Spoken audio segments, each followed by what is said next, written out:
everyone.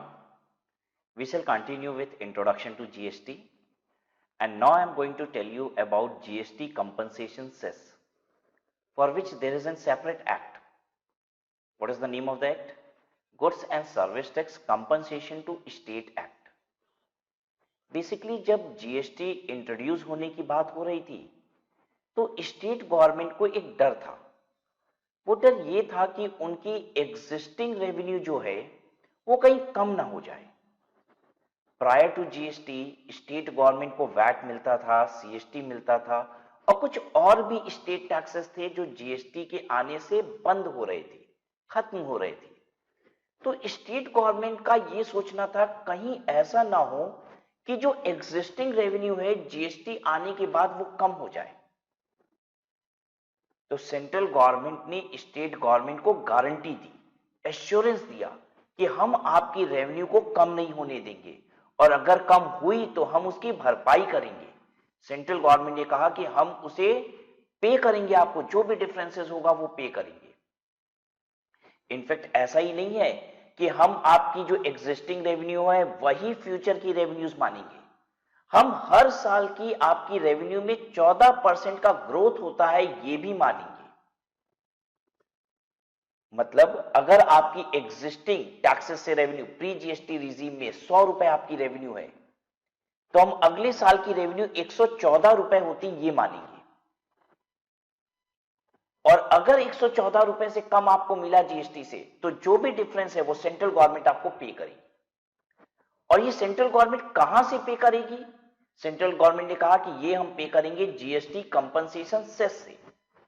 जो भी GST compensation cess का पैसा आएगा उसे सेंट्रल गवर्नमेंट रखेगी और जिस भी स्टेट की रेवेन्यू कम हुई जीएसटी की वजह से वो डिफरेंस पे करेगी। लेकिन ये गारंटी सिर्फ और सिर्फ 5 सालों के लिए रहेगी। सिर्फ गारंटी कितने सालों के लिए रहेगी? 5 सालों के लिए रहेगी। 5 सालों में जितना भी डिफरेंसेस है स्टेट गवर्नमेंट का वो दे दिया जाएगा और उसके बाद जितना पैसा बचा जीएसटी कंपनसेशन सेस का उस पैसे को सेंटर में और स्टेट में बांट दिया जाएगा। कैसे बांटा जाएगा वो सब कुछ इस कानून में लिखा हुआ है। तो आइए हम लोग देखते हैं GST compensation to state act कानून में क्या क्या लिखा हुआ है। बहुत छोटा सा कानून है, इसे कंप्लीट करते हैं। Goods and Service Tax Compensation to State Act 2017. The Goods and Service Tax Compensation to State Act 2017 provides for a mechanism to compensate the states on account of loss of revenue which may arise due to implementation of the GST. क्या कहता है कि GST Compensation to State Act एक mechanism provide करता है, किस बात का? To compensate to the state on account of loss of revenue which may arise due to implementation of GST. That means अगर किसी स्टेट का प्री जीएसटी रिजीम में रेवेन्यू ज्यादा था और जीएसटी में कम हो गया तो स्टेट को कंपनसेट किया जाएगा इस कानून के तहत।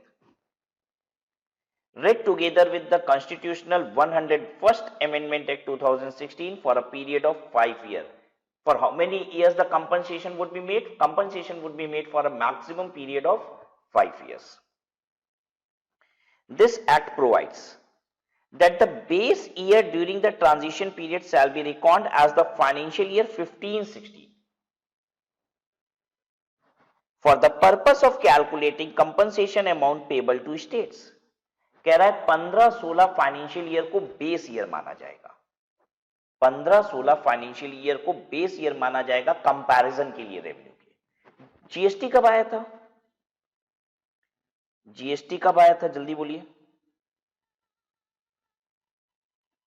जीएसटी कब आया है?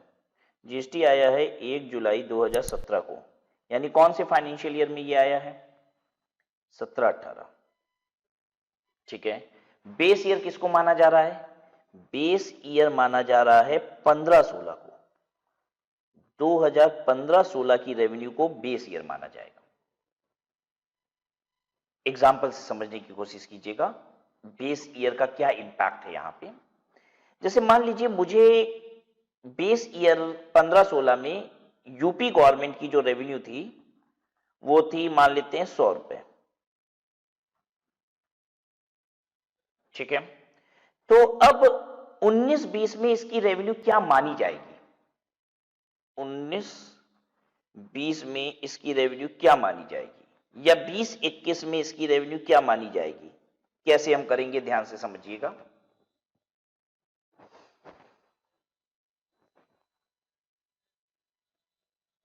बीस 21 की revenue of 2021,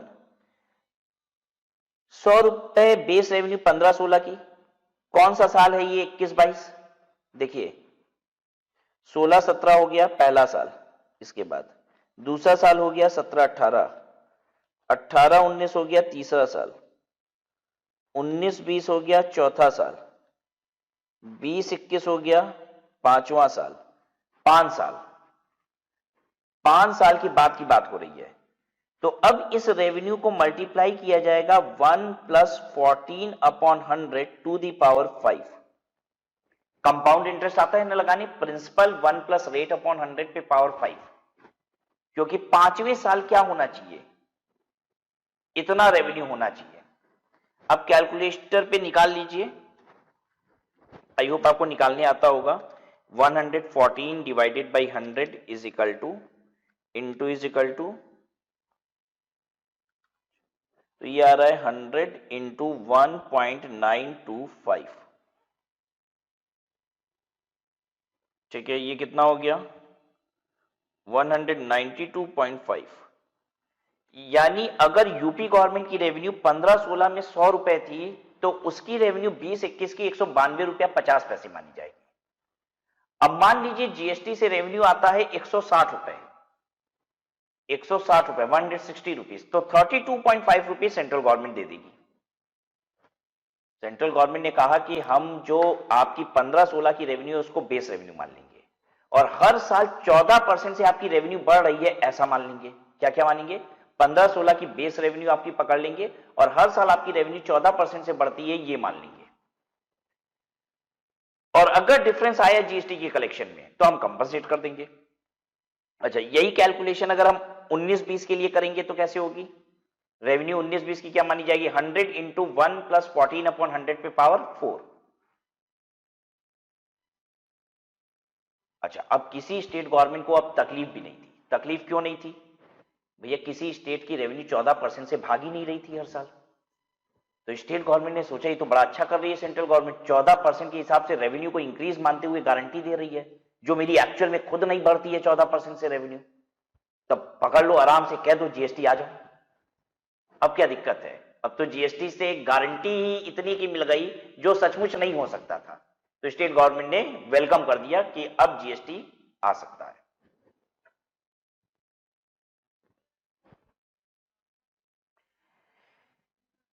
That the revenue proposed to be compensated would consist of revenues from all the taxes that stand subsumed into the GST law as audited by the CAG. CAG कौन है, controller and auditor general of India. Government के accounts देखने की यही body है CNAG, controller and auditor general. कहता है कि जितने भी लॉ जीएसटी में सबस्यूम हो रहे हैं उन सभी लॉ की टोटल देखी जाएगी 15-16 की। 15-16 की कौन सी रेवेन्यू से हम कंपेयर करेंगे जीएसटी को, 15-16 की उन सभी टैक्सेस की रेवेन्यू जो टैक्सेस जीएसटी से सबस्यूम हो जाएंगे। फिर है for recording the growth rate of revenue subsumed for a state at the rate of 14% per annum. State government की रेवेन्यू हर साल 14% से बढ़ती है ये मानते हुए बेस को पकड़ा जाएगा हमेशा। Levy of cess over and above GST, GST के ऊपर ये कंपनसेशन सेस लगाया जाएगा जिसका नाम होगा जीएसटी कंपनसेशन सेस। एग्जांपल से समझाता हूं अब मैं आपको। मान लीजिए प्रोडक्ट एक्स का जीएसटी रेट है 28% और जीएसटी कंपनसेशन सेस का रेट है 30%।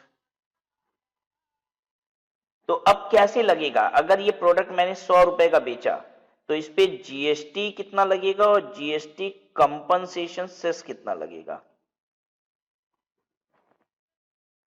जीएसटी लगेगा 100 रुपए का 28 रुपया, 28% यानी कि 28 रुपया। सेस आपकी जनरली आदत है कि आप टैक्स पे टैक्स लगाते हो, उसे आप सेस कहते हो, ठीक है, बट सेस यहां पे ऐसा नहीं है।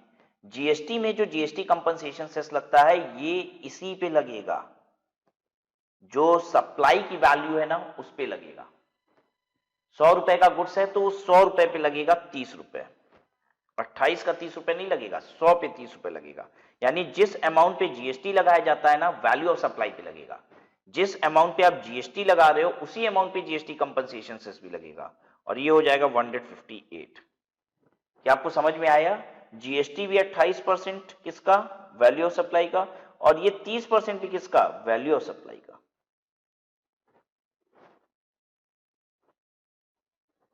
राइट? तो सेस जो लगेगा वो ओवर एंड अबव जीएसटी लगेगा on certain notified goods to compensate state for 5 year on account of revenue loss suffered by them. Notified goods are, कहां कहां लगाएंगे जीएसटी कंपनसेशन सेस? पान मसाला, देखिए सिन गुड्स है, पान मसाला इस पे लगाएंगे, और इस पे तो जीएसटी कंपनसेशन सेस अगर मैं आपको बता दूं तो आपके तो होश उड़ जाएंगे। आपको पता है, मतलब एक मैं आइडिया आपसे ले रहा हूं, अगर 5 रुपए की सिगरेट बिकती है तो पता है सरकार को उसमें कितनी जीएसटी जाती है? 10 रुपए की सिगरेट में सरकार की जीएसटी कितनी है? आप आइडिया नहीं लगा सकते हो। आप तो कहोगे सबसे बढ़िया बिजनेस तो करके गवर्नमेंट बैठी है। 10 रुपए की सिगरेट में लेट मी टेल यू लगभग 5 रुपए जीएसटी है। 5 रुपए में मैन्युफैक्चर जो सिगरेट बनाता है, डिस्ट्रीब्यूटर, होलसेलर, रिटेलर, सब कोई इतने में ही कमा रहा है, और 5 रुपए अकेले सरकार का है। हाँ मैं आपको बताता हूं, ये पान मसाला वगैरह पे, ये पान मसाला पे, मैं पान मसाला की बात करूं, गुटखा वगैरह जो आते हैं, 60% का जीएसटी कंपनसेशन सेस है, और 28% इस पे जीएसटी का रेट है। तो 28% मतलब मोटा मोटी 30 मान लो, 60, 90% का टैक्स हो गया। 90% का टैक्स हो गया, यानी 100 रुपए की चीज 190 रुपए की हो जाती है। देख रहे हो ना गवर्नमेंट का बिजनेस कितना टनाटन बिजनेस करके बैठी है गवर्नमेंट। है किसी का बिजनेस ऐसा इतनी जबरदस्त प्रॉफिट वाला? मोदी जी किए हैं इतना जबरदस्त प्रॉफिट वाला बिजनेस। दूसरा aerated water. What is aerated water? Cold drink जो आप पीते हैं ना, सॉफ्ट ड्रिंक्स, इसको एरेटेड वाटर कहते हैं। इस पे भी जीएसटी कंपनसेशन सेस लगता है। तो ये सब पे भरपूर कमाई है। अब आप जानने जा रहे हैं सरकार की भरपूर कमाई कहां से होती है। तो पान मसाला से होती है। दूसरा सॉफ्ट ड्रिंक, छोड़ दो ये सब, जितनों पे गवर्नमेंट ताबड़तोड़ कमाई कर रही है ना, छोड़ दो इन सब चीज को। कोल्ड ड्रिंक नहीं पिएंगे, पान मसाला बिल्कुल भी नहीं। टोबैको एंड टोबैको प्रोडक्ट, जितने भी टोबैको वाले प्रोडक्ट हैं, सिगार, सिगरेट, हुक्का, इस पे जीएसटी कंपनसेशन सेस ले रही है। मोटर व्हीकल, मोटर व्हीकल पे, कार वगैरह पे लगता है। Coal and lignite. Now coming to the point, that the proceed of cess will be utilized to compensate state that warrant the payment of compensation. अच्छा, that 50% of the amount remaining unutilized. अब कह रहा है कि अगर पैसा बच गया तो क्या करेंगे?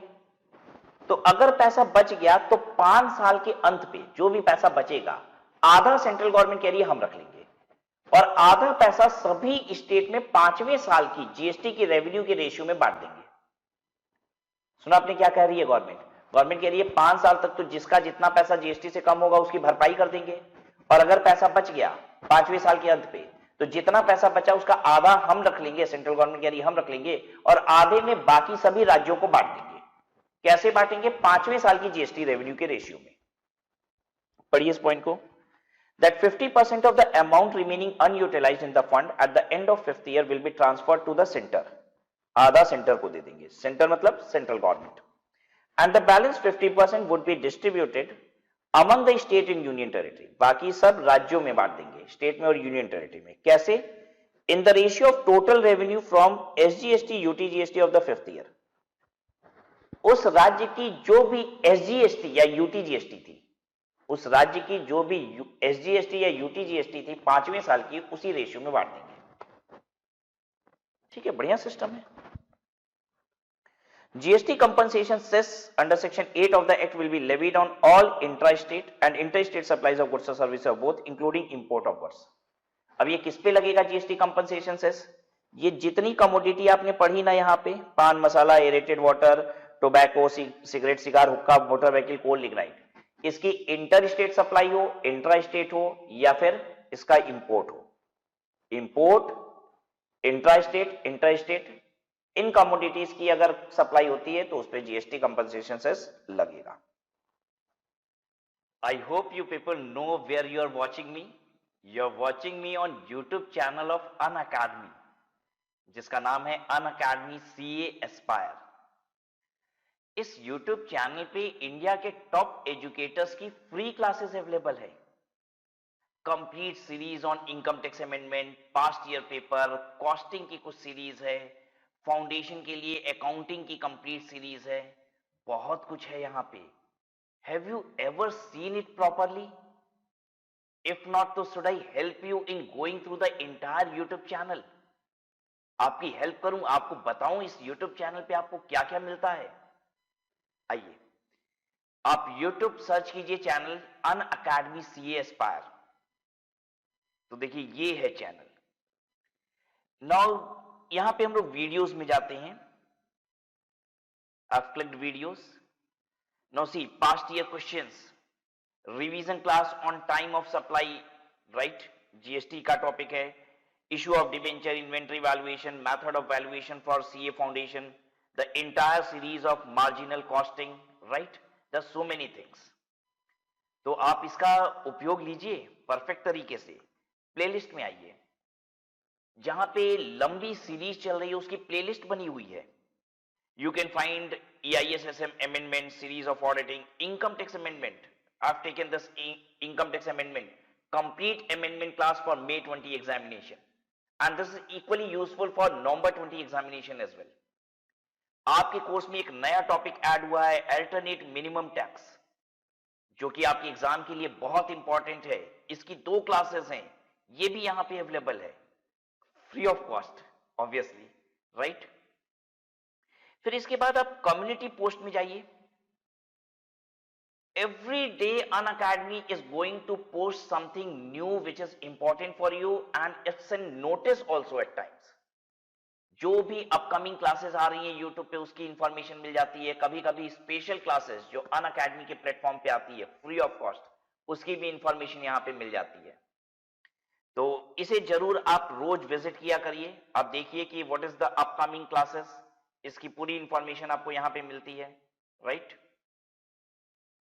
Then you will find Unacademy CA plus, एक लिंक दिख रही है आपको यहां पे, अनअकैडमी सीए प्लस, इसको क्लिक कीजिए. So you will now reach to Unacademy platform.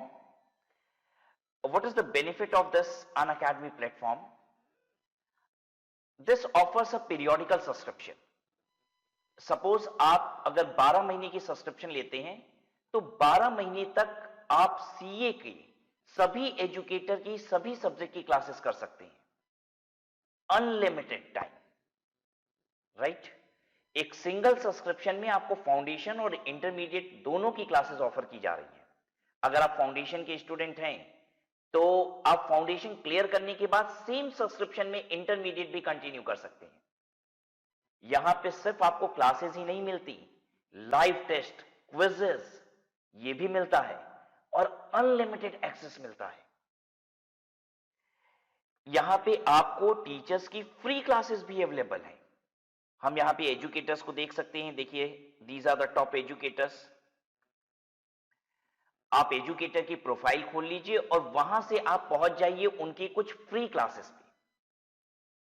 देखिए ये जब मैंने अपनी प्रोफाइल ओपन की तो इसमें सीए एग्जाम्स में ऊपर जो आपको दिखाई दे रहा है, दीज आर पेड क्लासेस. ये सब्सक्रिप्शन लेने के बाद ही आप देख सकते हैं. लेकिन उसके नीचे आप देखेंगे special classes, these are free classes. तो बिफोर कमिंग टू प्लेटफॉर्म पहले आप चेक कर लीजिए whether this platform is useful और नॉट. अगर आपको ये स्पेशल क्लासेस अच्छी लगती हैं तो फिर आप सब्सक्रिप्शन ले सकते हैं. सब्सक्रिप्शन लेने के लिए क्या करना होगा? मैं वापस से उस स्क्रीन पे जाता हूं, मेन स्क्रीन पे, जहां पे दिया हुआ है आपको गेट सब्सक्रिप्शन, इसे क्लिक कीजिए। तो these are the offerings from Unacademy, 1 month, 3 months, 6 months, 12 months, 24 months, but I'll always refer you to go for longer period subscription, क्योंकि आप जितने लंबे पीरियड का सब्सक्रिप्शन लेते हैं वो उतना सस्ता मिलता है आपको।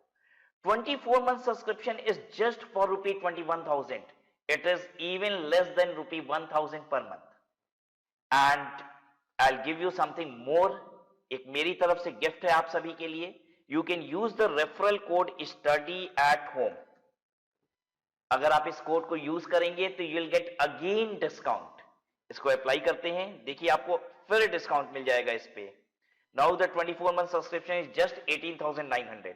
बाकी सब्सक्रिप्शन की भी प्राइसेस कम हो रही हैं। आप अकॉर्डिंगली प्लान कर लीजिए कि आपको कितने समय की सब्सक्रिप्शन रिक्वायर्ड है और बाय कीजिए इसे, right? What our target is? Our target is to ultimately crack CA examination. Let's crack it.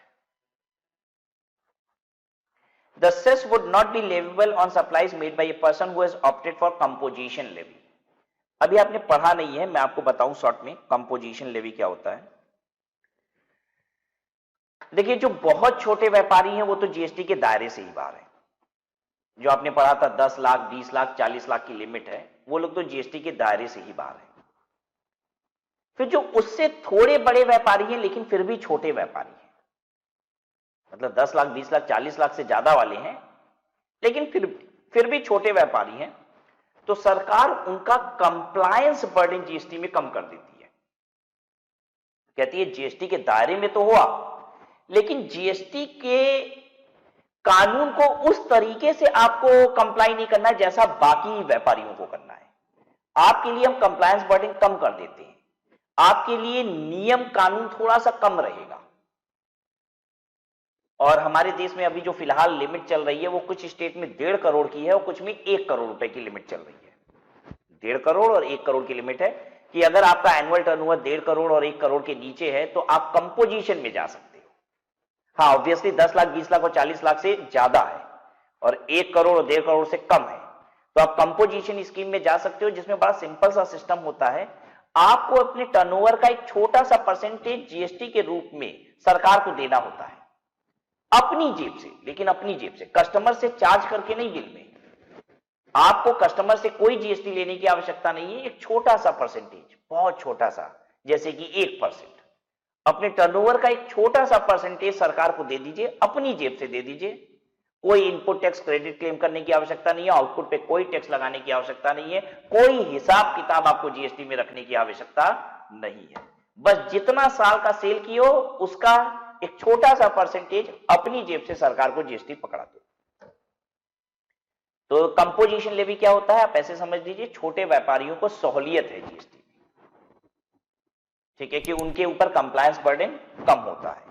सरकार क्या कह रही है कि जो कंपोजिशन लेवी वाले लोग हैं, जिनको हम सहूलियत देते हैं कि छोटा सा परसेंटेज देके तुम माल बेच लो, कह रहा है उनसे जीएसटी कंपनसेशन सेस नहीं लेंगे।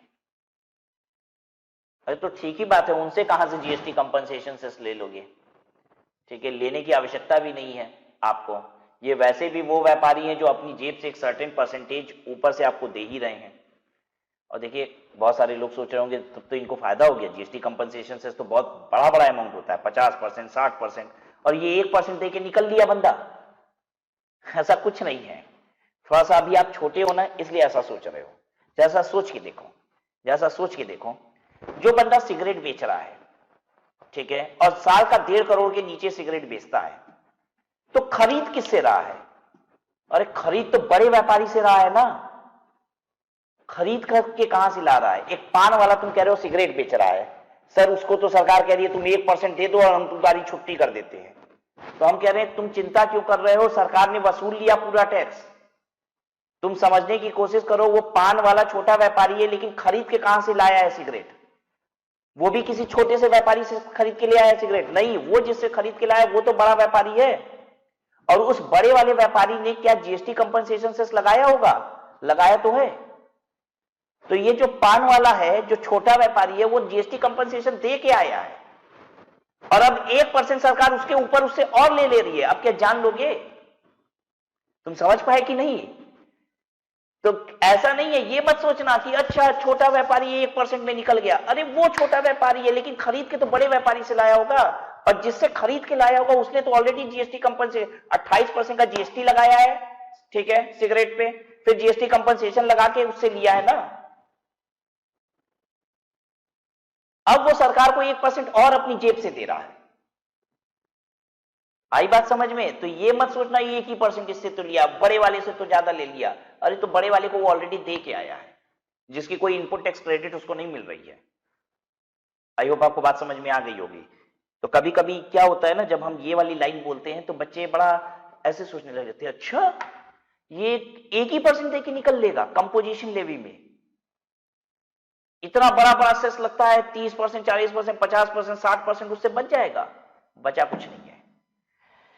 नेक्स्ट पॉइंट देखिएगा, input tax credit on inward supplies liable to cess can be utilised only for payment of cess on outward supplies liable to cess under the act.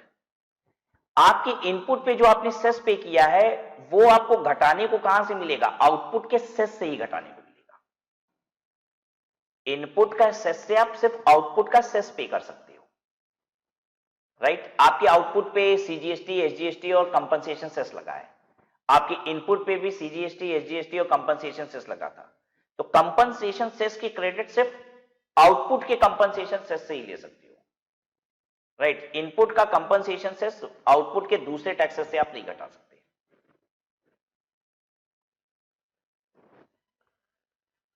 Now coming to administration under GST.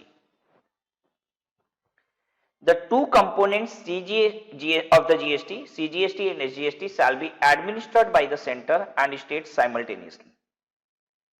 CGST on intra-state supply shall be levied and collected by the center, and SGST on such intra-state supply shall be levied and collected by the state. The power to levy, collection and administer IGST shall rest with the center. क्या कहता है? CGST जो intra state supply पे है वो centre लेगी, SGST जो intra state supply पे है वो स्टेट लेगी, ठीक है? और आईजीएसटी को लेवी, कलेक्ट और एडमिनिस्टर करने की अथॉरिटी किसके पास है? सेंटर के पास। सेंटर उस पर जीएसटी लगाती है, ठीक है, उसको कलेक्ट करती है, लेकिन अपने पास रखती नहीं है बच्चों। पता है वो किसको दे देती है? उस स्टेट को दे देती है जहां पे रेसिपेंट होता है उस गुड्स का।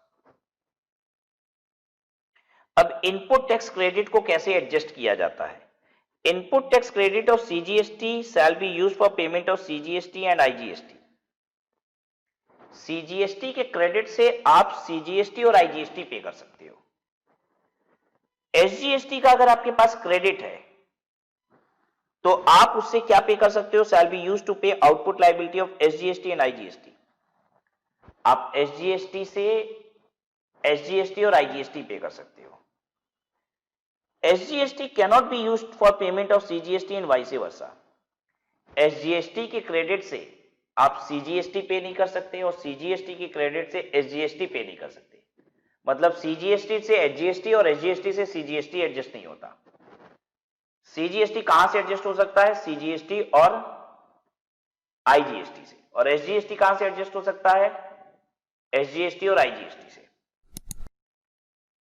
अब समझ पा रहे हो ना हम क्या बोल रहे हैं? किसको एडजस्ट करना है? इनपुट टैक्स को। कहां से एडजस्ट करना है? आउटपुट टैक्स से। करना कहां से है एडजस्ट? Output tax. करना किसको है एडजस्ट? इनपुट टैक्स को। Input tax credit of IGST shall be used for payment of IGST, CGST and SGST. अगर आपके पास आईजीएसटी की इनपुट टैक्स क्रेडिट है तो आप उससे आईजीएसटी का output tax, CGST output tax और एसजीएसटी आउटपुट टैक्स तीनों पे कर सकते हैं। आई होप कोई परेशानी नहीं हुई यहां तक।